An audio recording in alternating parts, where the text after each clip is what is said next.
Hi there and welcome to this video. My name is Mary Amondo, in charge of training and career advisory services here at Corporate Staffing. And today we are discussing some of the changes that you need to make in your CV right now. I am joined by one of our CV writing experts, Evelyn, who will be expounding more on this subject. So thank you, Evelyn, for joining me. Thank you, Mary, as well. Great. We are looking at some of the changes that one needs to remove from their CV just right now as we speak. And what's a CV to begin with? Thank you, Mary, for that question. Now, a CV is a marketing document. This is where you are selling yourself to the recruiter in terms of the education qualifications that you have, the work experience, the skills section.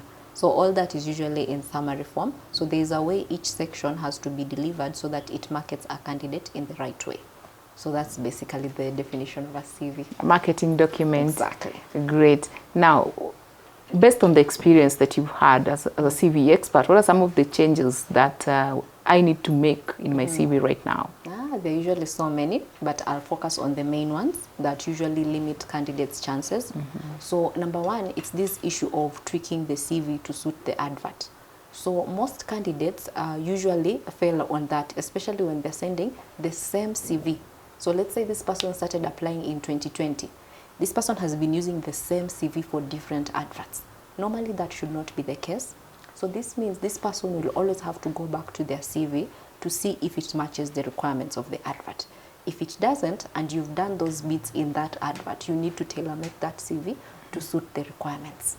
Yeah, so that's number one, tailoring your CV to suit the advert. They will always, sometimes people feel as though that's a lot of work, yet they're rushing with a deadline. But remember, you have to have that competitive edge against other applicants. Yeah. So tweaking the CV to meet the job requirements is usually very essential. Yeah. So that's point number one. Point number two, we have the issue of keyword integration. So this is usually the use of keywords. So most of also candidates usually miss out on this bit because when they're making applications, they don't also clearly look at the advert because there are some keywords that are usually stated in the advert that normally have to be detected in the CV. So most applicants overlook that and then they just send the application like that. So like for an accountant, for example, if it's an accountant, keywords these recruiters would be looking for are things like financial reporting, budgeting, bank reconciliation, things that are attributed to this profession. So if they're not brought out in the right way, it limits this person's chances. Yeah. So it's about looking at your CV, the keywords that you've used, are they integrating with the job you are applying for? Thank you. Yeah. And also, to add on that, there's this issue of the applicant tracking system. So its key focus also is usually on the keywords. So most people send applications without knowing that these CVs are also being passed through a system. So you won't even know, like, you're not even getting feedback. And remember that system has already selected the people that it saw met the requirements. Yeah. So that's also usually essential for ATS-friendly CVs. Yeah. Great. And one thing I know with ATS is out of 100%, only 15% of CVs passed through that reaches the recruiter's desk. Exactly. And Interesting. so many people make these applications, so you wonder, like... Okay.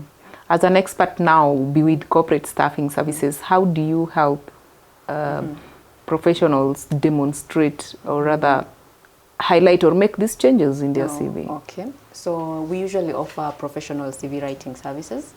So normally we review the CVs first. Then normally the review is for free, but the write-up now is usually at a charge. But there is also a discount that we're also offering. So during the engagement with the client, we also get to understand their job background, what they've been doing, how the feedback has been like whenever they make applications. So we're able to give also the appropriate advice so that even when we're tailor-making it, they already have first-hand information of what will be in the final version of the CV. So we'll be able to tweak it also if there's an advert. We have to make sure it meets 90%. I know there's some recruiters who would be like 80%, but for me, I'm usually like 90%. Like everything has to go hand in hand. Yeah. How long is the process? Oh, the process is 3 working days. Only 3 working days and you get your documents. What about if I need the document as soon as possible? We usually also have an express service. So we also give them the rates for that. And we ensure that the document is received on time. Great. Yeah. Thank you so much for sharing with us. Thank you for having me. Great. Indeed, as a professional, as a candidate, as someone who is in between the jobs, you're sending out so many applications, it is important to have a look at your CV. And just as Evelyn has mentioned, get to identify some of these things that you need to change, or some of the changes that you need to make in your CV. And it is always important to seek for a professional advice or review, just because the third eye gives you a more perspective of how best you can package yourself in your CV. So we encourage you to share with us your current up-to-date CV just as it is. The experts will reach out to you for review and package you best in terms of you being able to sell out yourself for your next job. We look forward to seeing you in the next video. Thank you so much for watching.